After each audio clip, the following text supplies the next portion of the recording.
சேலத்தில் பாஜக மாநில பொதுச் செயலாளர் ராம ஸ்ரீனிவாசன் பத்திரிகையாளர் சந்திப்பு நடைபெற்றது. மாவட்டங்கள்ல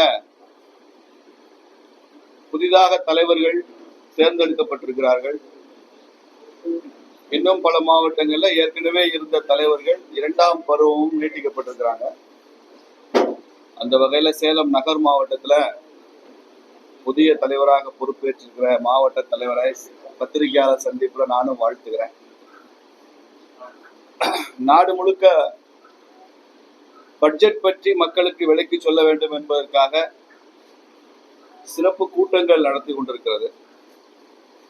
தமிழ்நாட்டில் கூட ஒரு 30 இடங்களுக்கு மேல முக்கியமான நகரங்கள்ல பட்ஜெட்டை விளக்கி பொதுக்கூட்டங்கள் நடக்குது. இன்னைக்கு சேலத்துல அந்த பொதுக்கூட்டம் இருக்கிறது. இந்த பட்ஜெட் பொறுத்தவரை நாம் தமிழர்களாக பெருமை கொள்ள வேண்டிய விஷயம் என்னன்னா, அது ஒரு தமிழ் பெண்மணி, மரியாதைக்குரிய நிதியமைச்சர் மாண்புமிகு நிர்மலா சீதாராமன் அவர்கள் 8வது முறையாக பட்ஜெட் தாக்கல் செஞ்சிருக்காங்க. ஒரு தமிழருக்கு கிடைத்த ஒரு வரலாற்று சிறப்பு. அவங்களையும் நாம பாராட்டுகிறோம், வாழ்த்துகிறோம். தமிழக பாரதிய ஜனதா கட்சியின் சார்பாக இதை தமிழ்நாடு பிஜேபிக்கும் தமிழக மக்களுக்கும் கிடைத்த ஒரு பெருமையா நினைக்கிறோம். இந்த பட்ஜெட்ல ஏழைகள், பெண்கள், பட்டியல் சமுதாயத்தினர், இளைஞர்கள் என்று 4 சோசியல் டார்கெட் குரூப்ஸ் அவர்களுக்கு முக்கியத்துவம் கொடுத்து இந்த பட்ஜெட், இந்த ஆண்டு நிதிநிலை அறிக்கை சொல்லப்பட்டிருக்கு. நீங்க பட்ஜெட்னு எடுத்துக்கொண்டா, ஐயா மோடி அவர்கள் பொறுப்பேற்றதுல இருந்து பட்ஜெட்லயே நிறைய புரட்சிகரமான மாற்றங்கள் செய்திருக்கிறார். உதாரணமா, முன்னால எல்லாம் பட்ஜெட்டுங்கிறது பிப்ரவரி மாசம் கடைசி தேதியில வரும். 28ஆம் தேதி வாக்குல தான் பட்ஜெட் பிரசன்ட் பண்ணுவாங்க. பல பேருக்கு தெரியும். இப்போ பிப்ரவரி 1ஆம் தேதி பட்ஜெட்டுங்கிறத அதை உறுதிப்படுத்தியிருக்காங்க. ஒவ்வொரு ஆண்டும் இனி பிப்ரவரி 1 தான். ஏன்னா பிப்ரவரி 28ல பட்ஜெட் தாக்கல் செய்து அதற்கப்புறம் பட்ஜெட் மீதான விவாதங்கள் முடிந்து நாடாளுமன்றத்துல ஓட் ஆன் அக்கவுண்ட் சொல்லுவாங்க. அந்த பட்ஜெட் மேல பட்ஜெட் என்பது நாடாளுமன்றத்தின் ஒப்புதல் பெற்று அதற்கப்புறம் கீழே அது செயல்படுத்தப்படும் போது அந்த மார்ச் 31க்குள்ள அது பல இடங்களை முடிக்க முடியறதில்லை. யூஜிசில இருந்து ஒரு கல்லூரிக்கு கிராண்ட், செமினார் கிராண்ட்னு வரும். உதாரணத்துக்கு சொல்றேன், உங்க சேலத்துல ஒரு காலேஜுக்கு வருதுன்னு வச்சுங்க, அந்த பட்ஜெட் படி அல்ல ஏதோ 1 லட்சமோ 2 லட்சமோ பணம் வருதுன்னு வச்சுங்களேன். அதை அவங்களால அந்த மார்ச் 31க்குள்ள முடிக்க முடியாது. பல இடங்களை அதை திருப்பி அனுப்புவாங்க, இல்லைன்னா அன்யூட்டிலைஸா கணக்கு வைப்பாங்க. அப்படி எல்லா துறைகள்லையும். அப்போ அந்த தாமதத்தை தவிர்ப்பதற்கு பட்ஜெட்டை கொஞ்சம் முன்னால கொண்டு போகணும்னு பிப்ரவரி 1ஆம் தேதியே ஒரு 28 நாள் முன்னதாக பட்ஜெட் வரும்போது இன்னும் தாமதத்தை குறைக்கலாம். இந்த மாதிரி ஒவ்வொரு விஷயத்திலையும் நுட்பமாக பார்த்து மோடி பிரதமராக வர வரைக்கும் ரயில்வே பட்ஜெட்னு தனியா இருந்துச்சு. அது காரணம் என்னன்னா, வெள்ளக்கார ஆட்சியில ரயில்வே தான் ரொம்ப பெரிய பட்ஜெட், ரயில்வே துறைக்கு தான் ரொம்ப பெரிய அலோகேஷன். பொது பட்ஜெட் ரொம்ப குறைவா இருக்கும், ரயில்வே பட்ஜெட் அதிகமா இருக்கும் வெள்ளக்கார காலத்துல. அது அப்ப தேவைப்பட்டிருக்கலாம். ஆனா இப்போ காலப்போக்குல அப்படி ஒரு தனியா ஒரு பட்ஜெட், அதுக்கு ஒரு தனியா ஒரு ப்ரொசீடிங்ஸ், தனியா அதுக்கு ஒரு விவாதம் இதெல்லாம் தேவையில்லை. ரயில்வேயும் பொது பட்ஜெட்ல கொண்டு வந்துடலான்னு பொது பட்ஜெட்ல கொண்டு வந்தார். நீங்க வாஜ்பாய் காலத்துல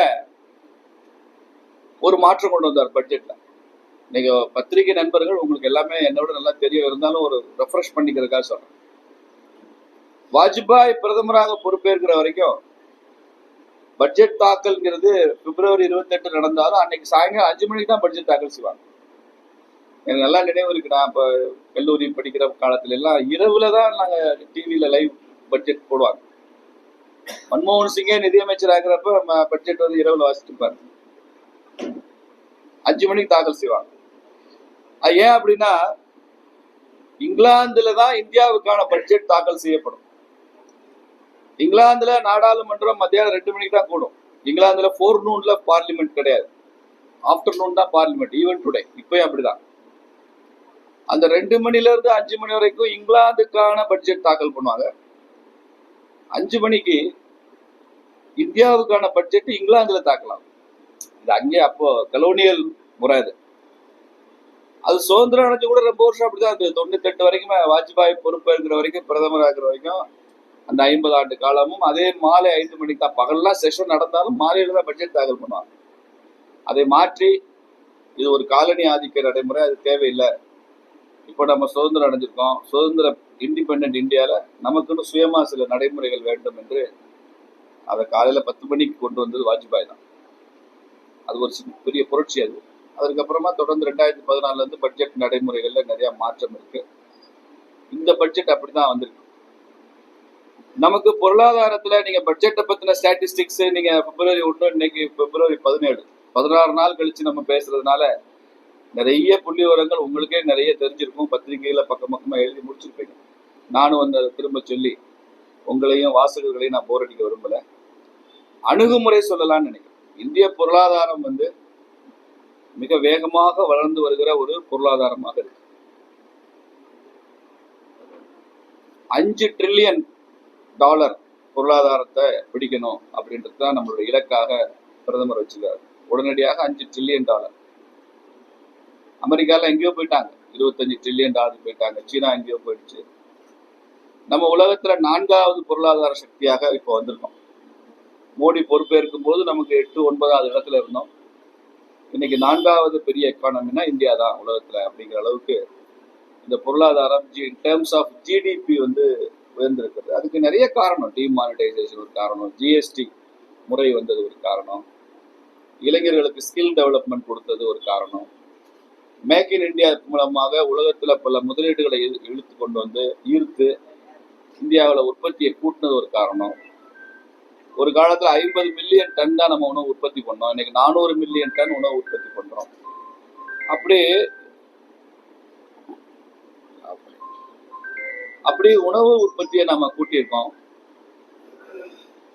இன்னைக்கு பஞ்சம், பசி, பட்டினி இல்லை. இடையில ஒரு 2-3 ஆண்டு காலம் கொரோனானால நமது பொருளாதாரம் அப்படியே ஒரு தேக்க நிலையை அடைந்தாலும் கூட கொரோனாக்கு அப்புறமான ஒரு காலகட்டத்துல ஜிடிபி குரோத்தை மாத்திரமே கணக்கில் எடுத்துட்டீங்கன்னா இன்னைக்கு ஒரு 6% மேல ஜிடிபி குரோத் இருக்கு. அதுல இந்தியா ரொம்ப முதன்மையான இடத்துல இருக்கு. இவ்வளவு ஜிடிபி குரோத் அமெரிக்கால இல்ல, இங்கிலாந்துல இல்ல, ஒட்டுமொத்த ஐரோப்பால, ஐலண்ட் ஐரோப்பாவில் இல்ல, கான்டினென்டல் ஐரோப்பாவில இல்ல. இப்ப ஜிடிபி குரோத்தை நம்ம மெயின்டைன் பண்ண முடியுது. கொரோனாக்கு அப்புறம் கூட நம்ம அந்த பொருளாதாரத்துல ரொம்ப வீழ்ச்சி அடையாம தடுத்திருக்கிற ஒரு நிதியமைச்சர் இன்னைக்கு நமக்கு கிடைச்சிருக்காங்க. அதனால எல்லா வகையிலையும் சிறப்பா இருக்கு. இந்த பட்ஜெட் பொறுத்த வரைக்கும் ஒரு 100 மாவட்டங்கள்ல விவசாயத்துல பின்தங்கிய மாவட்டங்களை அவங்களை அடையாளம் கண்டறிந்து அதுல இந்த விவசாய உற்பத்திகளை கூட்டுறது, பருத்தி உற்பத்தியில குறிப்பா டெக்ஸ்டைல் இண்டஸ்ட்ரியில ஒரு பெரிய பூம் வரணுன்றதுக்காக அந்த பருத்தி விளைச்சல்ல ஒரு புரட்சிகரமான திட்டங்கள் கொண்டு வந்தது. அதே மாதிரி இளைஞர்களுக்கான ஸ்கில் டெவலப்மெண்ட்ல அட்டல் டிங்கரிங் லேப் என்ற பெயர்ல ஒரு 5000 பள்ளிக்கூடங்களை தரம் உயர்த்தி அதுல மாணவர்களுக்கு ஸ்கில் டெவலப்மெண்ட் கொண்டு வரதுல, எம்எஸ்எம்இ செக்டாரினுடைய எக்ஸ்பான்ஷன், அதனுடைய விரிவாக்கத்துக்காக எம்எஸ்எம்இக்குன்னு சில வருமான வரம்பு, உற்பத்தி வரம்பு இருக்கிறப்ப அவங்க அந்த வரம்பை தாண்டி போச்சுன்னா அதிகமா டாக்ஸ் கட்டணுன்றதுக்காகவே தங்களை தாங்களே சுருக்கிக்குவாங்க எம்எஸ்எம்இல. இது தாண்டி போச்சுன்னா நம்ம கூடுதல் டாக்ஸ் கட்டணும். இப்ப அதெல்லாம் கொஞ்சம் லிபரலைஸ் பண்ணிருக்காங்க எம்எஸ்எம்இல. கிசான் கிரெடிட் கார்டு, விவசாயிகளுக்கான கடன் அட்டைகள், செல்ஃப் ஹெல்ப் குரூப்புக்கான கிரெடிட் கார்ட்ஸ், சுய உதவி குழு பெண்களுக்கான கடன் அட்டைகள், இப்படி எல்லா குரூப்பையும் டார்கெட் பண்ணணும் அப்படிங்கிறது. ஸ்டார்ட் அப் கம்பெனிஸ், பெண்கள் ஆரம்பிச்சா, பட்டியல் சமுதாயத்தை சார்ந்த ஒரு இளைஞன் ஆரம்பிச்சா, ஸ்டார்ட் அப் ஆரம்பிச்சா அவங்களுக்கு, அது மாதிரி ரோட் சைட்ல ஸ்ட்ரீட் வெண்டார்ஸ் அவங்களுக்கெல்லாம் அந்த 10,000 ரூபாய் கடன் கொடுத்துக்கிட்டு இருந்த நிறுவனங்கள், வங்கிகள் இப்ப 30,000 ரூபாய் கடன் கொடுக்கணும்னு சொல்லியிருக்காங்க. அந்த கடனை அவங்க திருப்பி கட்டிட்டா அவங்களுக்கு கடன் உச்சவரம்பா 1 லட்சம் 2 லட்சம் அப்படி கொடுக்கணும்னு சொல்லியிருக்காங்க. எந்த விதமான கொலேட்ரலும் இல்லாம அந்த அதுக்கான அடமானத்துக்குன்னு எதுவும் வாங்கிக்காமலே இதை கொடுக்கறது. அப்ப சாதாரணமா ஒரு தள்ளு வண்டியில வியாபாரம் பண்றவங்க, ஒரு பழ வியாபாரம் பண்றவங்க, கோவில் வாசல்ல பூ வியாபாரம், பூ கட்டி விற்கிற அந்த சிறு சிறு தொழில் செய்யற பெண்கள், சகோதரிகள், அதுல எவ்வளவு பேர் ஆதரவற்றவர்கள், விதவை பெண்கள்லாம் இருக்காங்க, வயதான முதிய பெண்கள்லாம் இருக்காங்க. இந்த மாதிரி உள்ளவங்களுடைய வாழ்வாதாரத்தை எல்லாம் பார்த்து பார்த்து அதை உயர்த்துவதற்கு என்ன வழி, அவங்க ஒரு தன்னம்பிக்கையோட சுய கௌரவத்தோட வாழ்றதுக்கான வழிமுறைகள், இப்படி யோசிச்சு பண்ணிருக்கு. எல்லாத்துக்கும் உச்சபட்சமா ஒரு மகிழ்ச்சி அடைகிற விஷயமா வருமான வரி வந்து 12 லட்சம் ரூபாயாக உயர்த்தப்பட்டது. அதுலயும் சம்பளம் வாங்குறவங்க சேலரிடு செக்டாருக்கு ஸ்டாண்டர்ட் டிடக்ஷன் 75,000 ரூபாய் இருக்கிறதுனால 12,75,000 ரூபாய். இப்போ உங்களுக்கு எல்லாம் 12,70,000 ரூபாய்க்கு டாக்ஸ் கிடையாது. சுரேஷுக்கு 12 லட்சம் ரூபாய்க்கு டாக்ஸ் கிடையாது. அவர் பிசினஸ் பண்றதுனால நாமளே சம்பளம் வாங்குறவங்களா இருந்தா நமக்கு ஸ்டாண்டர்ட் டிடக்ஷன்ல ஒரு 75,000 ரூபாய் எடுக்கலாம். அப்படி இது ரொம்ப பெரிய ஒரு நடுத்தர வர்க்க மக்களுக்கு பெரிய முரல் பூஸ்டர் மாதிரி அப்படி ஆனந்த கூத்தாடுற அளவுக்கான விஷயமாச்சு. அன்னைக்கு நாடாளுமன்றத்திலேயே கூட நிதியமைச்சர் பட்ஜெட் உரை வாசிக்கும் போதே ரியாக்ட் பண்ணிட்டே இருந்த எதிர்கட்சிகள் கூட இந்த 12 லட்சம் ரூபாய் வருமான வரிக்கான விலக்கு அந்த வரம்பை உயர்த்துறோம் அப்படின்னு சொன்ன உடனே எல்லாரும் வந்து கை குலுக்கி பிரதமரை நிதியமைச்சரை பாராட்டி, பிரதமரே நிதியமைச்சருடைய இருக்கைக்கு போய் அவரை பாராட்டி அதெல்லாம் நடந்தது நம்மளே காணொலி காட்சிகள் மூலமா நம்ம பார்த்துருக்கோம். இது மிக சிறந்த ஒரு பட்ஜெட்டாக நாங்கள் பார்க்கிறோம். இதை மக்கள்கிட்ட எடுத்து சொல்லுவோம். இந்த பட்ஜெட்டினுடைய தாக்கம் என்பது இந்தியாவினுடைய பொருளாதார வளர்ச்சியில உடனடியாக ரெஃப்ளெக்ட் ஆகும். இந்த வரி விலக்கு 12 லட்சம் ரூபாய் வரைக்கும் இல்லை என்பது பல இடங்கள்ல வரி நீக்கம் செய்வதற்கு உதாரணமா ஒரு வீடு வாடகைக்கு வச்சிருந்தா 2 லட்சம் ரூபாய்க்கு மேல அந்த வீடு வாடகை வருமானம் வந்தா 2,40,000 வருமானம் வந்து அதுக்கு வரி செலுத்தணும்னு இருந்தது. இப்போ அது 6 லட்சம் ஆக்கியிருக்காங்க. இப்போ இங்க இருக்கிற நமக்கு யாராவது ஒரு வீடு இருந்தா நம்ம மாசம் 20,000 ரூபாய்க்கு வாடகை விடுறோம்னா 2,40,000 வரும். அதுக்கு மேல வர்ற பணத்துக்கு வரி இருக்கு. இப்ப நம்ம ஒரு வீடு வச்சுக்கிறோம், 4-5 வீடு வாடகைக்கு விட்டு நம்ம குடும்பம் நடத்துறோம். இப்ப 50,000 ரூபாய் வரைக்கும் நமக்கு மாசத்துல வாடகை வருமானம் வந்தா அதுக்கு டாக்ஸ் இல்லை. 6 லட்சம் ரூபாய் வரைக்கும் டாக்ஸ் இல்லை. அது மாதிரி சொந்த வீடு என்பது முன்னால இந்தியர்களுக்கு ஒரு வீடு மட்டும் சொந்த வீடா வச்சுக்கிட்டு மற்றதெல்லாம் வாடகைக்கு விட்டு வருமானம் பார்க்குற மாதிரி கணக்கு. இப்போ இன்னொரு அடிஷனல் வீடும் சொந்த வீடா கணக்குல வச்சுருக்காங்க. அப்போ 2 வீடு. இந்த மாதிரி சின்ன சின்ன மாற்றங்கள் நிறைய வந்துட்டு இருக்கு. ரயில்வேக்கு அதிகமான பணம் ஒதுக்கப்பட்டிருக்கு. தமிழ்நாட்டில் 77 ரயில் நிலையங்களை தரம் உயர்த்துவதற்கான பணம் தமிழ்நாட்டுக்கு மாத்திரம் ஒதுக்கப்பட்டிருக்கு. இந்த விவரங்கள்லாம் இதுல இருக்கு. உங்களுக்கு வேணும்னு சொன்னா எல்லாம் ஒரு ஜெராக்ஸ் செட் எடுத்து எல்லாமே கொடுக்கப்படும். இந்த விவரங்கள் ஏற்கனவே பத்திரிகைகள்ல வந்த ஊடகங்களே வந்த விவரங்கள் தான் நான் சொல்றேன், திரும்ப சொல்றேன். பட்ஜெட் பத்திர விஷயங்கள் இவையெல்லாம் தமிழக அரசியல் பொறுத்த வரைக்கும் டெல்லியில நாம ஜெயிச்சதுக்கு அப்புறம் மகாராஷ்டிராவோட வெற்றி, ஹரியானா வெற்றி வந்து தமிழ்நாட்டில் பிஜேபிய ஒரு புதிய உயரத்துக்கு கொண்டு போக உற்சாகம் கொடுத்திருக்கு. முறையாக தேர்தல் உறுப்பினர் சேர்க்கை நடந்து, தீவிர உறுப்பினர்கள் சேர்க்கை நடந்து, கீழே கிளையிலிருந்து மாவட்ட தலைவர் தேர்தல் வரைக்கும் தமிழ்நாட்டில் ஜனநாயக முறைப்படி தேர்தல் கமிஷனுடைய அரசியல் கட்சியினுடைய கட்டமைப்பு விதிகளின்படி மாவட்ட தலைவர்கள்லாம் தேர்ந்தெடுக்கப்பட்டாங்க. இந்தியா பூரா அப்படி நடந்துட்டு இருக்கு. இன்னும் இந்தியா முழுக்க எல்லா மாநிலங்கள்லையும் மாநில தலைவர் தேர்ந்தெடுக்கப்படுவாங்க. பிஜேபி விதி உங்களுக்கு தெரியும்.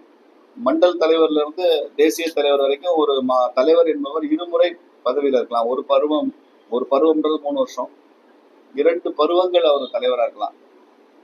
அந்த வகையில சில மாநிலங்கள்ல 2 பருவங்கள் முடிஞ்சிருது. சில மாநிலங்கள்ல ஒரு பருவம் முடிஞ்சாலும் தலைவரை மாத்துறாங்க. சில இடங்கள்ல ஒரு பருவம் முடிந்த தலைவருக்கு இன்னொரு பருவமும் அவருக்கு நீட்டிப்பு செய்யறாங்க.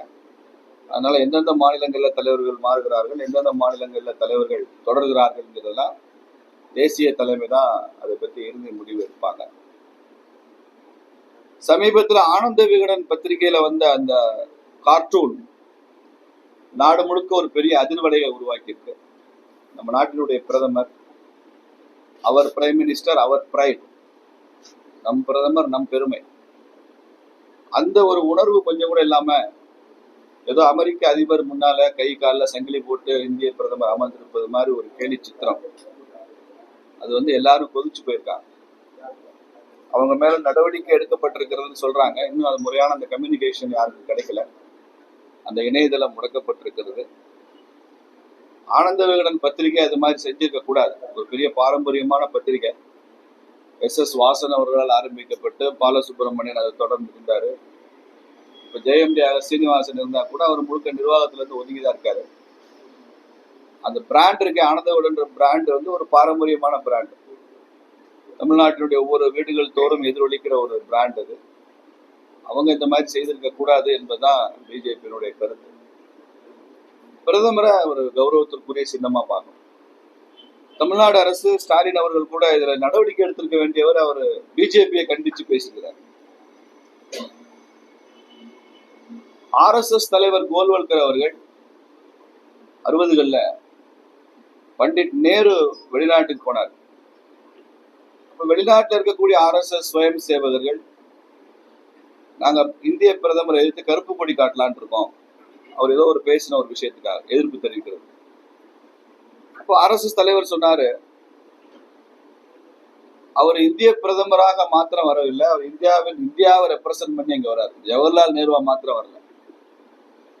ஆனா அந்த இடத்துல நம்ம நாட்டுல இருந்து நம்ம பிரதமர் வந்திருக்கிறார். அவர் நம்மளுடைய பிரைடு. நமக்கு எதிர்கட்சியா இருக்கலாம், நம்ம கருத்தை சித்தாந்தத்தை ஏற்றுக்கொள்ளாதவராக இருக்கலாம், நம்ம விமர்சிப்பவராக இருக்கலாம், அவரை நீங்க மதிக்கணும். இந்த கருப்பு கொடி காட்டுற வேலை வச்சுக்கூடாது. அதெல்லாம் இந்தியாவில் இந்திய மண்ணுக்குள்ளான அரசியலா வச்சுக்கணும் அப்படின்னு சொன்னார். அது மாதிரி ட்ரம்ப் இன்னைக்கு நீங்க பாக்குறீங்க, அமெரிக்கா போறீங்க, ட்ரம்ப் எப்படி பிஹேவ் பண்ணாரு, நமது பிரதமரை எப்படி மதித்தார், எப்படிலாம் 2 பேரும் பேசிக்கிட்டாங்க, இருதரப்பு ஒப்பந்தம் பைலேட்டரல் ட்ரேட் என்னெல்லாம் நடந்திருக்கு எல்லாம் பாக்குறோம். ஆனால் மக்களுக்கு கேலி சித்திரத்தின் மூலமாக ஒரு விஷயத்தை கொண்டு போறப்போ இவர்கள் மிகவும் பொறுப்புடன் இருக்கணும். அவங்க நாங்கள் நீதிமன்றத்தில் இதை வழக்காக சந்திப்போம் என்று சொல்லியிருக்கிறார்கள். நான் அதை வரவேற்கிறேன். நீதிமன்றம் என்ன சொல்கிறதோ ஏற்றுக்கொள்ளத்தானே வேணும். ஆனால் செய்துவிட்ட இந்த செயலை நான் தமிழக பிஜேபி சார்பாக நான் கண்டிக்கிறேன். இன்னைக்கு அது அரசியல் மதுரையை சுத்தி களம் கண்டிருக்கு. ஒரு பக்கம் டங்ஸ்டன், அது முடிஞ்சு விட்டது.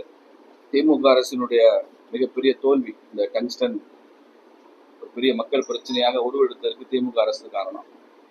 அதை தீர்த்து வைத்தது நரேந்திர மோடி அரசு. திருப்பரங்குன்றம் மலையில தேவையில்லாத ஒரு பிரச்சனையை மறுபடி சில மத அடிப்படைவாத சக்திகள் அதை தூண்டிவிட, அதை எப்படி கையாளுவது என்று தெரியாமல் திமுக அரசும் அதை திணறி கொண்டு வாக்கு வங்கியை மனசில் வைத்துக் கொண்டு செயல்படுகிறார்கள்.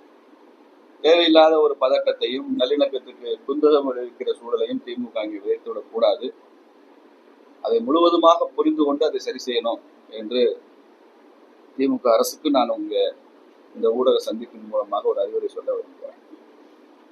ஏதாவது விவரங்கள் இருந்தால் நீங்க கேட்கணும். நேற்று எதிர்கட்சி எடப்பாடி பழனிசாமி பேசும்போது திமுக அரசுக்காக தமிழக மக்களை மத்திய அரசு கண்டிக்கூடாது, அந்த நிதியை விடுவிக்கணும் அப்படின்றது, இது நீங்க எப்படி பார்க்கணும் சார்? தேசிய கல்விக் கொள்கையை நாங்கள் ஏற்றுக்கொள்ள மாட்டோம் அப்படின்னு திமுக அரசு வெளிப்படையாக அறிவிச்சு. எனக்கு ஆச்சரியம் என்னன்னா, நாடு முழுக்க பிஜேபி அரசாங்கம் ஆட்சி செய்யற மாநிலங்கள்ல மாத்திரம்தான் தேசிய கல்வியை ஏற்றுட்டாங்களா? காங்கிரஸ் ஆட்சி செய்யற மாநிலங்களை ஏற்றுக்கொள்ளவே இல்லையா? காங்கிரஸ் ஆட்சி செய்யற கர்நாடகா காங்கிரஸ் ஆட்சி தானே, கம்யூனிஸ்ட் ஆட்சி பண்ற கேரளாவில் ஏற்றுக்கொள்ள இல்லையா? தேவையில்லாத பிடிவாதம் பிடிக்க வேண்டிய அவசியம் திமுக இல்லை. 2வது, வெளியில எப்படி சொல்றாங்க, மும்மொழி கொள்கை கொண்டு வர்றாங்க, மும்மொழி கொள்கையில ஹிந்தியை கொண்டு வராங்க, அதை நாங்க ஏற்றுக்கொள்ளவில்லை, அதனால பணம் தர மாட்டேங்கிறாங்கன்னு பொய் செய்தியை திமுக தரப்புல பரப்புறாங்க. எடப்பாடி அதை சப்ஸ்கிரைப் பண்றாரா, அதை என்டோர்ஸ் பண்றாரான்னு எனக்கு தெரியல. தேசிய கல்விக் கொள்கை என்பது வெறும் மொழிக் கொள்கை மாத்திரம் அல்ல. நீங்க தேசிய கல்விக் கொள்கை ஒரு 500 பக்கத்துக்கு மேல இருக்கு. நீங்க நெட்ல போனீங்கன்னா PDF இருக்கு, டவுன்லோட் பண்ணலாம், நீங்க வாசிக்கலாம். தமிழ்ல இருக்கு, ஆங்கிலத்துல இருக்கு, எல்லா மாநில மொழிகள்லாம் இருக்கு. அதுல ஆசிரியர் பயிற்சி எப்படி இருக்கணும், மாணவர்களுக்கு ஸ்கில் ட்ரைனிங் எப்படி இருக்கணும், டிகிரி கோர்ஸே 3 வருஷத்துக்கு பதிலாக 4 வருஷமா மாறுது, ஸ்கூல் எஜுகேஷன் மாறுது, ஸ்கூல்ல அட்மிஷனுக்கான வயசு மாறுது, ஸ்காலர்ஷிப் முறைகள் மாறுது, மலைவாழ் மக்கள், பழங்குடியினர், பட்டியல் சமுதாயம், அவங்களுக்கு ஸ்பெஷல் கோச்சிங் ட்ரைனிங், அது அந்த சிஸ்டம் இருக்கிறது மாறுது, அறிவியலை சொல்லிக் கொடுக்கிற முறைகள் மாறுது, கிளஸ்டர் மெத்தட் கொண்டு வராங்க. ஒரு ஸ்கூலினுடைய ரிசோர்சஸ் அதை இன்னொரு பள்ளியும் பயன்படுத்தி கொள்ளலாம். இப்ப இந்த ஸ்கூல்ல நல்ல லேபரேட்டரி இருக்குன்னு வச்சுக்கோங்க, இந்த சிஸ்டத்தை இன்னொரு சாதாரண பள்ளிக்கூட மாணவர்களும் பயன்படுத்தி கொள்ளலாம்ன்ற சிஸ்டம் வருது. சேலத்திலே ஒரு ஸ்கூல் வசதியான ஸ்கூலா இருக்கும், நிறைய ஃபீஸ் வாங்கி நல்லா பண்ற ஸ்கூல், அவங்க நல்ல லேப் வச்சிருப்பாங்க. அங்கேயே ஒரு கவர்மெண்ட் ஸ்கூல் இருக்கும், அவங்ககிட்ட பெரிய லேப் ஃபெசிலிட்டி இல்லாம கூட இருக்கலாம். அப்போ இந்த மாதிரி ரிசோர்ஸஸை ஷேர் பண்ணிக்கிறது, அந்த லேபை இவங்க பயன்படுத்திக்கலாம்ன்ற வாய்ப்பு, இப்படி ரொம்ப வைட் ஸ்பெக்ட்ரம் தேசிய கல்விக் கொள்கை. அதுக்கெல்லாம் தான் இதை மாநில அரசுகள் செயல்படுத்த வேண்டும் என்பதற்காக நிதி தர்றாங்க. மத்திய அரசு தேசிய கல்விக் கொள்கையில சொல்லப்பட்ட அத்தனை விஷயங்களையும் செயல்படுத்துறதுக்கு தான் நிதி. ஏன்னா அது ஒன்னொன்னே செயல்படுத்தினா செலவாகும். இப்ப மாநில அரசுகளுக்கு பணம் கொடுக்கணும். நாங்க செயல்படுத்த மாட்டோம்னு அறிவிச்சதுக்கு அப்புறம் பணம் மட்டும் கொடுக்கணும் என்ன அர்த்தம் இல்லையா? உங்க வீட்டுல பசுமாடு வளர்த்தீங்கன்னா பசுமாடு வளர்த்துங்க, மாசம் 10,000 தர்றேன், பசுமாட்டுக்கு தீவனம் போடணும், புல்லு போடணும், அந்த மாட்டை பராமரிக்கணும், அதுக்கு மருத்துவ செலவு பார்க்கணும், 10,000 ரூபாய் தர்றதா நான் சொன்னா, சுரேஷ் சொல்றாரு நான் பசுவெல்லாம் வளர்க்க மாட்டேன், சரி பரவாயில்ல விட்டுரு, ஆனா மாசம் 10,000 கொடுன்னா எப்படி கொடுக்குறது? இது முரண்பாடு. தேசிய கல்விக் கொள்கை மாநிலம் 5ஆம் வகுப்பு 8ஆம் வகுப்புலாம் பொது தேர்வுன்னு ஒரு சப்ஜெக்ட் இருக்கு. அதனால இடைநிற்றல் வந்து அதிகமா இருக்குன்னு சொல்லி ஒரு புகார் இருக்கு. சார் இடைநிற்றல் இருக்கக்கூடாதுதான் சார் இது பொது தேர்வுன்னு சொன்னா. நீங்க +2ல பொது தேர்வு நடத்துற மாதிரியான டெஸ்ட் இல்ல. இது சொல்றேன் கேளுங்க. நீங்க ஒவ்வொரு இடத்துலயுமே பல விஷயங்களை காம்ப்ரமைஸ் பண்றாங்க. உதாரணமா தமிழ்நாட்டுல 8ஆம் கிளாஸ் வரைக்கும் நீங்க என்ன படிக்கலையோ ஸ்கூலுக்கு போறே பாஸ்போர்ட்னு போடுறாங்க. அவன் 10th 11th வரும்போது காலேஜுக்கு போறப்ப கூட ஏபிசிடி தெரியாத மாணவன் தமிழ்நாட்டு மாணவன் இருக்கான். ஒவ்வொரு மாநிலமும் ஒவ்வொரு மாதிரியான அணுகுமுறையில போறாங்க. இதையெல்லாம் பொதுவா வச்சு ஒரு காமன் டெஸ்டிங் இன்ஸ்டிடியூஷன் வச்சு அவங்க சில நடைமுறைகளை கையாளுவாங்க. அவ்வளவுதான். பொது தேர்வு எழுதுனா 3ஆம் கிளாஸ் பொது தேர்வு எழுதி எல்லாரும் ஃபெயில் ஆகிட்டு கல்விக் கொள்கை வெற்றின்னு சொல்ல முடியுமா? இதுல எதிர்கட்சிகளுக்கெல்லாம் ரொம்ப பொறுப்பு இருக்கு, பிஜேபி காரன் பொறுப்பு இல்லையா? எல்லாரும் படிக்க நினைச்சுதான் ஏதோ வந்து பண்றோம், இத்தனை 1000 கோடி செலவழிக்கிறோம். எல்லாம் இடையில டிஸ்கவுண்ட் பண்ணிட்டு ஓடிட்டான். அவனுக்கு ஃப்ரெண்ட்லியா அந்த எஜுகேஷன் பாலிசி இல்ல. இப்ப நாங்க எங்க போய் பண்றது? உங்களுக்கு தான் ஓட்டு வேணும், எங்களுக்கு ஓட்டு வேணாமா? மக்கள்கிட்ட ஓட்டு, நாங்க மக்களை சந்திச்சு ஓட்டு கேட்க வேண்டாமா? நாங்கள் அரசியல் கட்சி தானே சார். அது பிரச்சனை இல்லைங்க சார்.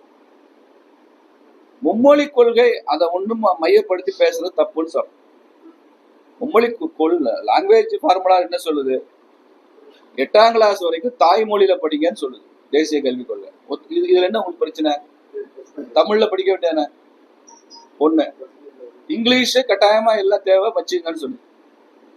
இது போக 3ஆவதா ஒரு மொழியா அந்த படிக்கிற மாணவனுக்கு ஆப்ஷன் கொடுக்கங்குது. திணிக்கல எந்த மொழியும். படிக்கிற மாணவன் அவன் விரும்புனா ஏதாவது ஒரு இந்திய மொழியை அவன் படிக்கிறான்னு சொல்லுது. அவ்வளவுதான். தமிழ்நாட்டு மாணவன் இந்தி வேணா தெலுங்கு படிங்க, மலையாளம் படிங்க, கேரளா படிங்க. நீங்க திராவிடம் தானே பேசுறீங்க, ஏதாவது ஒரு மொழி, அது கூட அவனுக்கு பிடிச்ச மொழியா எடுத்துக்குவான். நீங்க மாநிலம் முழுக்க திரிக்க முடியாது. இந்த முதல் 2 மொழியும் கட்டாயம், தமிழ் இங்கிலீஷும் கட்டாயம் தமிழ்நாட்டில், அது படிக்கணும்.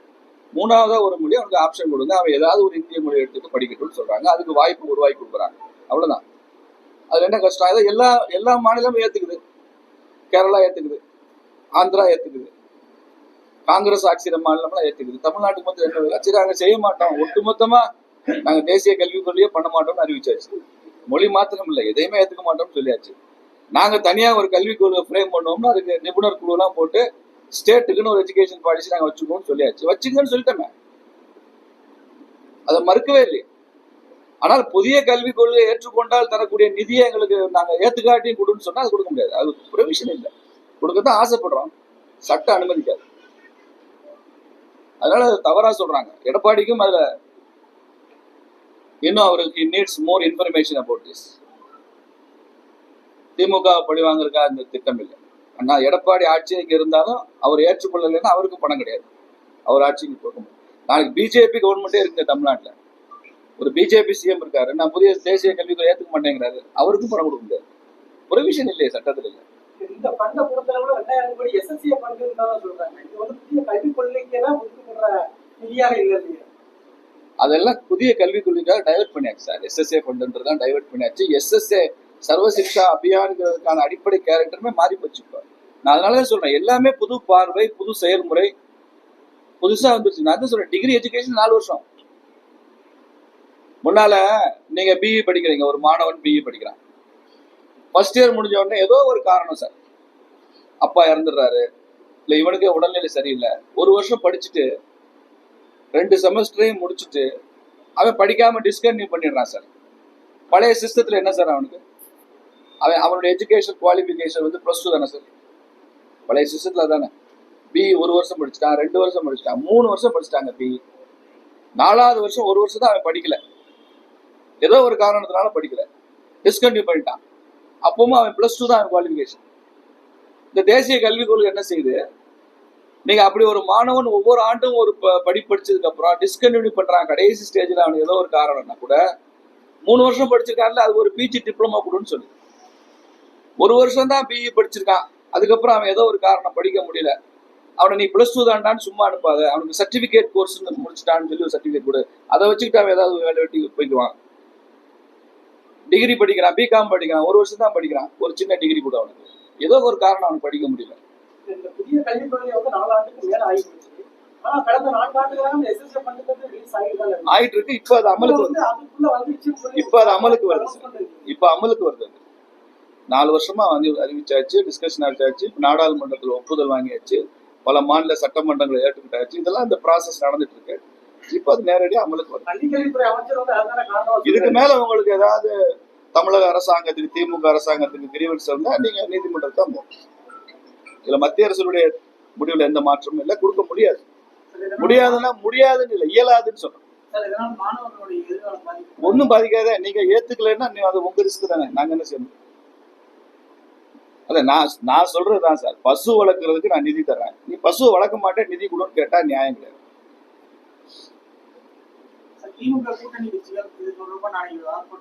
பண்ணுங்க. திமுக கூட்டணி கட்சிகள், காங்கிரஸ் கட்சி கர்நாடகாவில் இதை ஏன் நாங்க ஏத்துக்கிட்டோம் விளக்கணும். திமுக கூட்டணி கட்சி கம்யூனிஸ்ட் கேரளாவில் நாங்க இதை ஏன் ஏத்துக்கிட்டோம், இங்கே ஏத்துக்க மாட்டேங்கிறோம்னு விளக்கணும். அதான் விளக்கிட்டு நீங்க ஆர்ப்பாட்டம் பண்ணுங்க. மும்மொழி கொள்கை புரிதல் இல்லாம தமிழகத்தில் யாரும் ஆண்டு கொள்ள முடியாதுன்னு பள்ளி கல்வித்துறை அமைச்சர் அன்பில் மகேஷ் பொய்யா அவர்கள் சொல்லியிருக்காரு. அதை எப்படி பாக்குறீங்க? மும்மொழி கொள்கைய புரிதல் இல்லாம பேசுறவங்க தமிழகத்துல காண்டு கொள்ள முடியாது அப்படின்னு சொல்லியிருக்காங்க. அது என்ன புரிஞ்சிருக்கிறாரு, அவர் என்ன புரிஞ்சிருக்கிறாரு சொல்லுங்க, அதுக்கப்புறம் நாங்க என்ன புரிஞ்சிருக்கோம் சொல்லுங்க. அவர் என்ன புரிஞ்சிருக்காரு எனக்கு தெரியல. அவர் சொல்றது மும்மொழி கொள்கைன்னா ஹிந்தின்னு சொல்றாரு, தமிழ் இங்கிலீஷ் ஹிந்தி படிக்க சொல்றாரு அரசாங்கம் சொல்றதுன்னு சொல்றாரு. அவர் தான் புரியல. வாசி பாருங்க, கல்விக் கொள்கையில என்ன இருக்குன்னு வாசிங்க.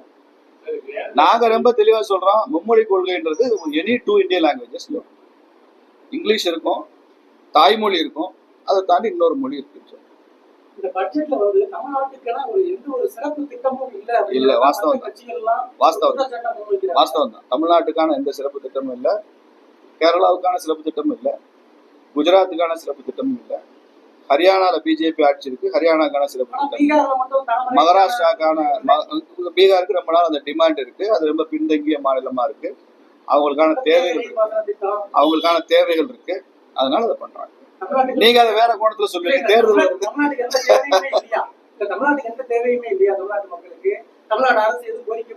நீங்க தமிழ்நாடு அரசாங்கம் பண்ணுங்க. நீங்க தமிழ்நாடு அரசாங்கம் ஒரு பட்ஜெட் போடுதுல, வரப்போதில்ல சார், அதுல சேலம் மாவட்டத்தை பத்தி என்னெல்லாம் பேசியிருக்காங்க, சேலத்துக்கு என்ன கொடுக்குறாங்க, நாமக்கலுக்கு என்ன கொடுக்குறாங்க, ஈரோடு மாவட்டத்தை பத்தி என்ன சொல்றாங்க, தமிழ்நாட்டில் 37 மாவட்டம் இருக்கு, ஒவ்வொரு மாவட்டத்துக்கு என்ன கொடுக்குறாங்கன்னு பட்ஜெட்ல சொல்லுங்க. நாங்க ஒவ்வொரு மாநிலத்துக்கு என்ன கொடுக்குறோம் நாங்க சொல்றோம். நீங்க மாநிலத்துக்கு கொடுக்கலன்னா நான் மதுரைக்கு என்ன கொடுத்தீங்க, நான் மதுரையில இருந்து வரேன் சார், மதுரைக்கு போன பட்ஜெட் என்ன கொடுத்தீங்கன்னு சொல்லுங்க, திண்டுக்கலுக்கு என்ன கொடுத்தீங்க, விருதுநகருக்கு என்ன கொடுத்தீங்க நீங்க சொல்லுங்க சார். நீங்க தானே சமூக நீதி பட்ஜெட். தேசிய கல்வி அந்த திட்டத்தை வந்து தமிழக அரசு வந்து மக்கள்கிட்ட வந்து ஹிந்தி திணிக்கிறாங்க, ஒரு இதை கொண்டு சேர்க்கிறாங்க மக்கள் மத்தியில. அதனால நீங்க எதுவுமே அதுக்கான ஒரு முயற்சி எடுக்க விழிப்புணர்வு எதுவுமே பண்ண மாட்டேங்கிறீங்களா? இல்ல அந்த மாதிரி அந்த திட்டத்தை வந்து நீங்க தான் சார் சொல்லணும், நாங்க உங்ககிட்ட சொல்லிட்டோம். நீங்க அதுக்கான முயற்சி பண்ணலாம்ல. நீங்க சொல்லுங்க, நாங்க எல்லாத்தையும் சொல்றோம், ஊடக நண்பர்கள்ட்ட சொல்றோம், சமூக ஊடகத்துல சொல்றோம், இன்னைக்கு பொதுக்கூட்டத்துல அதை பேச போறேன் சார். ஒரு ஜனநாயக நடைமுறைகளுக்கு உட்பட்டு மேக்சிமம் என்ன பண்ண முடியுமோ அதெல்லாம் செஞ்சுட்டு தான் இருக்கும். மும்மொழி கொள்கை என்பது ஹிந்தி அல்ல. அத ஹிந்தின்னு கல்வித்துறை அமைச்சர் சொன்னாருன்னா அவர் பொய்யா மொழி அல்ல, பொய்யுரைக்கிற மொழி. அவர் பொய்யா மொழியில பொய் சொல்ற மொழி தான், ஹிந்தி இல்ல. 3 மொழியில இந்திய கட்டாயமா சொல்லணும்னு தேசிய கல்விக் கொள்கையில இல்ல. தாய்மொழியில படிங்கன்னு இருக்கு தேசிய கல்விக் கொள்கையில. 8ஆம் கிளாஸ் வரைக்கும் தாய்மொழியில medium of instruction mother tongue அப்படின்னு போட்டிருக்கு. தமிழ்நாட்டில் தமிழ்ல படிங்கன்னு சொல்லுது தேசிய கல்விக் கொள்கை. இது வரைக்கும் இல்லை. அப்படி அதுல ஏதாவது ஆட்சேபனை இருக்கா உங்களுக்கு? அதுக்கப்புறம் இங்கிலீஷ் வச்சுக்கோங்க அப்படின்னு சொல்லுது. எல்லா ஸ்டேட்டுமே ஆங்கிலத்தை ஒரு மொழியா வச்சுக்கங்கன்னு சொல்லுது. மூன்றாவதாக ஏதாவது ஒரு இந்திய மொழியை வச்சுக்கங்கன்னு சொல்லுது. அது அந்த மாணவனுடைய விருப்பமா இருக்கணும்னு சொல்லுது. அவ்வளவுதான் சார். எங்கேயுமே குழப்பம் இல்லை. தமிழகத்தில் இருக்க தனியார் பள்ளிகள்ல நீங்க சொன்னபடி மும்மொழி கொள்கை அதாவது விருப்ப மொழி எதாவது எடுத்துப்படுறீங்களா? அமல்தான் இருக்கு. குறிப்பா அரசியல்வாதிகள் நடத்துற பள்ளிகளை அரசியல்வாதிகள் ஹிந்தி இருக்குன்னு சொல்லுங்க சார். இந்திய திமுக காரங்க நடத்துற பள்ளிக்கூடத்துல ஹிந்தி இருக்கு அப்படி சொல்லுங்க. எல்லாம் தெரியாதவங்களுக்கும் ஒரு தெரிஞ்சுக்கிட்டாங்க. எல்லா மெட்ரிகுலேஷன் ஸ்கூல்ல ஹிந்தி இருக்கு. சிபிஎஸ்சியில நேச்சுரலி இருக்கும். ஏன்னா அது மத்திய அரசு சிலபஸ் இருக்கிறதுனால இருக்கும். எங்க ஹிந்தி இல்ல தமிழ்நாட்டுலன்னா அரசு பள்ளிகள்ல, அரசு நிதி உதவி பெறுகிற தனியார் பள்ளிகள்ல ஹிந்தி இல்லை. அவ்வளவுதானே சார். தட்சிண பாரத ஹிந்தி பிரச்சார சபா இருக்கு.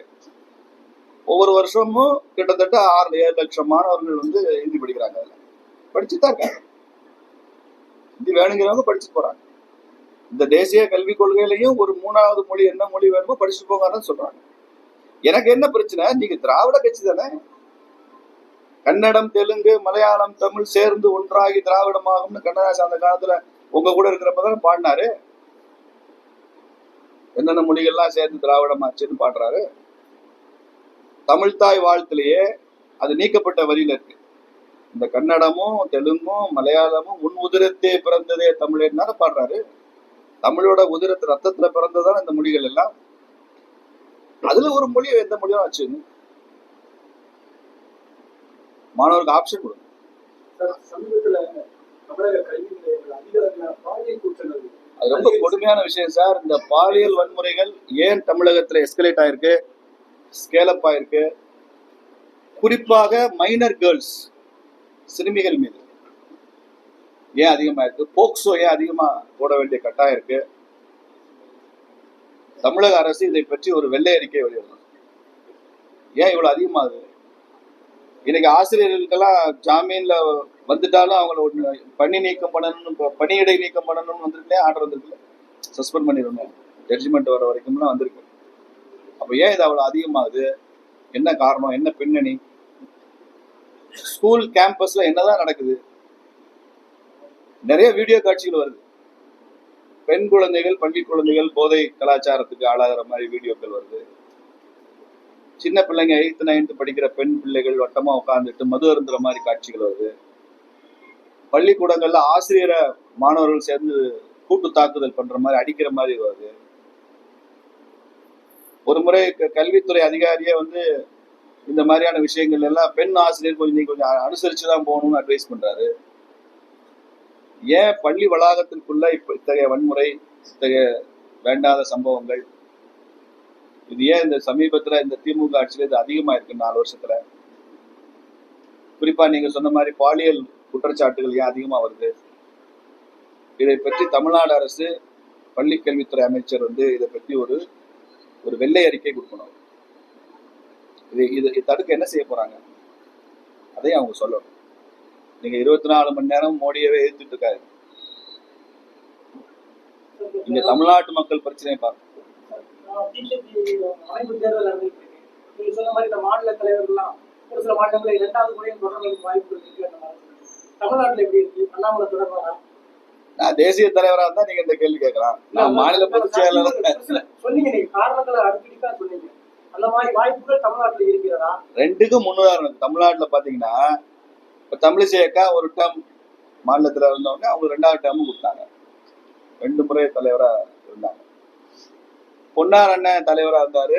ஒரு டேர்ம் முடிஞ்சோடனே 2வது டேர்ம் அவர் கொடுத்தாங்க. இவங்க எல்லாம் பாத்தீங்கன்னா 5 வருஷம் அல்லது 6 வருஷம் தலைவரா இருப்பாங்க. இதே தமிழ்நாட்டுல பிஜேபி தலைவரா ஐயா இலங்கணேசன் இருந்தார். அவர் ஒரு டேர்ம் தான் இருந்தார். இப்ப கவர்னரா இருக்கிற அண்ணன் சிபிஆர் அண்ணன் தலைவரா இருந்தாரு. அவர் ஒரு டேர்ம் தான் இருந்தார். 2வது டேர்ம் மாத்தினாங்க. அப்போ சிபிஆர் எல்ஜி எல்லாம் ஒரு டேர்ம் இருந்து எக்ஸ்டென்ஷன் இல்லை. பொன்னாரு தமிழிசை அக்காலாம் 2வது டேர்ம் இருந்தாங்க. 2க்குமே முன்னுதாரணம். நம்ம எல் முருகன் அவர்கள் தலைவராக இருந்தாரு. அவர் ஒரு டேர்ம் கூட முழுசா இல்லை. ஏன்னா மந்திரி ஆயிட்டார். ராஜ்யசபா எம்பி கொடுத்து அவர் மத்தியில் அமைச்சராக்கிட்டாங்க. அதனால அவரு 1 வருஷமோ 1.25 வருஷமா தலைவராக இருந்தார். 3 வருஷம் அவர் தலைவரா இல்லை. அதனால எல்லாத்துக்கும் முன்னுதாரணம் இருக்கு. இப்ப இருக்கிற அண்ணாமலை அவர்கள் விஷயத்துல தேசிய தலைமை என்ன முடிவு செய்யும் எனக்கு தெரியாது. 2 முறை முடிஞ்சிருச்சு. யாருக்கு?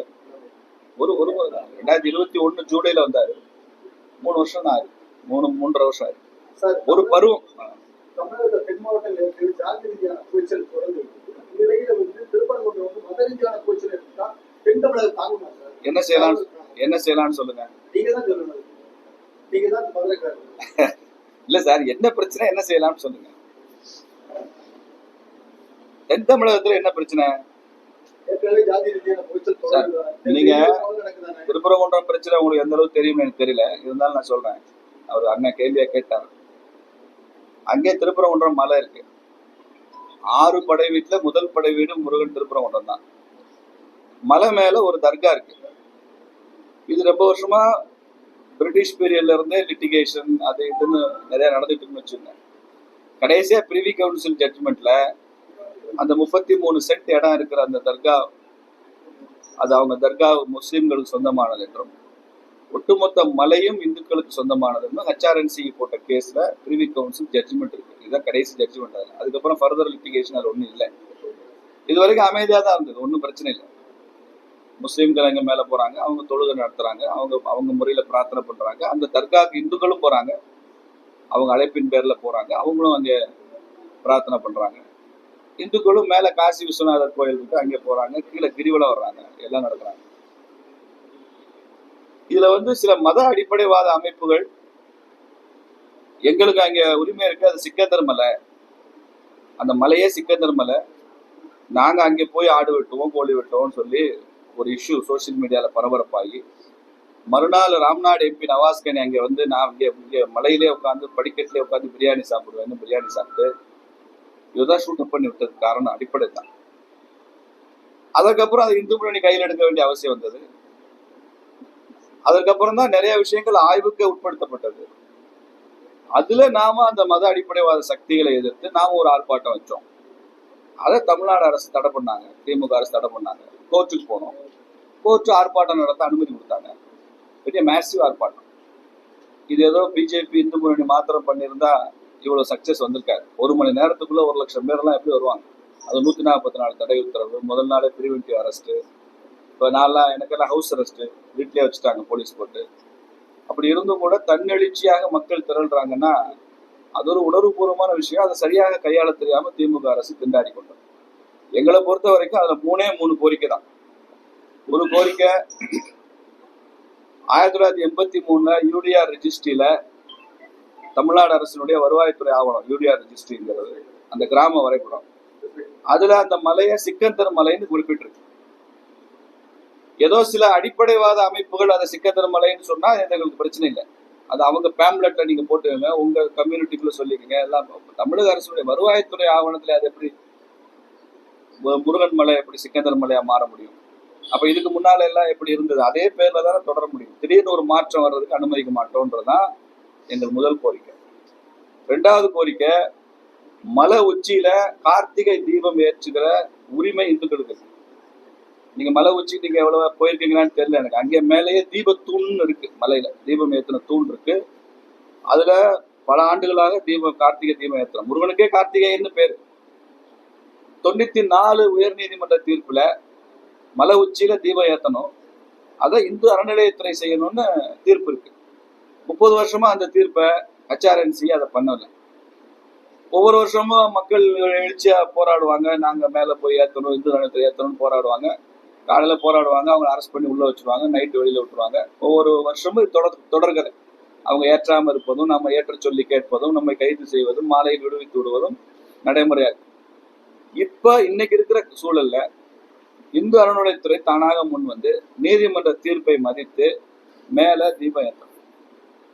எப்படி அங்கே அந்த இடத்துல தர்கா இருக்கிறது லெஜிட்டிமேட்டோ, அது நீதிக்கு உட்பட்ட செயலோ, சட்டத்துக்கு உட்பட்ட செயலோ, அதை எல்லாம் இந்துக்களை ஏற்றுக்கொள்ள வேண்டிய கட்டாயம் இருக்கோ, அதே மாதிரி அங்கே தீபம் ஏற்றுவதும் லெஜிட்டிமேட். அந்த உரிமையும் யாரும் எதிர்த்து கேட்கக்கூடாது. தீபம் ஏற்றி ஒரு 2 மணி நேரம் கார்த்திகை தீபம் எரியறதுனால எனக்கு மனசு புண்படுதுன்னு எப்படி சொல்ல முடியும்? நீதிமன்ற தீர்ப்பு இருக்கு. 3வது விஷயம் நாம என்ன சொல்றோம்னா, தமிழ்நாட்டுல உள்ள தர்காக்கள் அவங்களுடைய வழிபாட்டு முறைகள் எதுலையும் நாம தலையிடுறதுக்கான உரிமை யாருக்கும் கிடையாது. அவங்க ஆடு வெட்டலாம், கோழி வெட்டலாம். உங்க ஊர்ல தர்கா இருந்தா அவங்க முறையில வழிபாடு செய்வதற்கான முழு உரிமை அவங்க இருக்கு. இந்து கோவில்கள்லயே எங்க ஊருக்கு வந்தீங்கன்னா பாண்டி கோயில்ல ஒரு நாளைக்கு 200-300 கடை வெட்டுவான். சனி ஞாயிறு லீவ் அன்னைக்கெல்லாம் 1000 கடை வெட்டுவான் பாண்டி கோயில். எங்களுக்குலாம் பாண்டி கோயில் விசேஷத்துக்கு போறதே பெரிய வேலையா இருக்கும். ஏன்னா அவ்வளவு அழைப்பு வரும், போகணும் மக்கள்லாம். அதனால கருப்புசாமி கடை வெட்டுறோம். பல பேர் குலதெய்வ கோயில்கள்ல கடை வெட்டுற மரபுகளை வச்சிருக்கிறவங்க இருக்காங்க. அதனால ஆடு கோழி வெட்டுறதுன்றது சகஜம். ஆனால் நாமே ஏற்றுக்கொள்ளப்பட்ட சில நெறிமுறை இருக்கு. முருகன் கோவில்கள்ல அந்த பழக்கம் இல்லை, சிவன் கோயில்கள்ல இல்லை, பெருமாள் கோயில்ல ஸ்ரீரங்கத்துல போய் நான் கடை வெட்டுறேன்னு சொல்ல முடியாது. சபரிமலையில அந்த முறை கிடையாது. வழக்கமா அசைவம் சாப்பிட்றவர் கூட சபரிமலைக்கு மாலை போட்டாருன்னா அவர் எத்தனை நாள் மாலை போட்டிருக்காரோ அவர் கசாப்பு கடையில வேலை செய்யற வந்தா கூட சாப்பிட மாட்டாரு. இது ஒரு மரபு. நம்ம வீடுகள்லயே வருஷம் எல்லாம் அசைவம் சாப்பிட்டா கூட மார்கழி மாதம் சாப்பிட மாட்டோம், வெள்ளிக்கிழமை சாப்பிட மாட்டோம், சில மரபுகள் வச்சிருக்கோம்.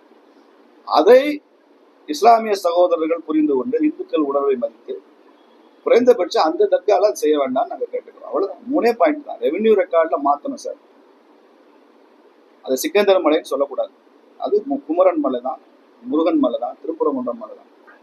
2வது கார்த்திகை தீபம் ஏத்தணும். வருஷம் ஏத்திக்கிட்டு இருந்தது, இடையில ஏன் நிறுத்துறீங்க? அதை ஏத்துனா யாரோ கோச்சுக்குவாங்கன்னு சொன்னா என்ன அர்த்தம்?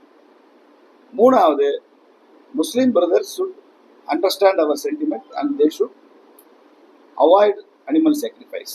இவ்வளவுதான். இதை தாண்டி திருப்பரங்குன்றத்துல 4வது ஒரு பிரச்சனை இல்லவே இல்லை. இதை நீங்கள் ஏற்றுக்கொள்ளாத வரைக்கும் இது பிரச்சனையாக பேசப்படும். ரொம்ப சிம்பிள் டிமாண்ட். இதை ஏற்றுக்க போக வேண்டியது.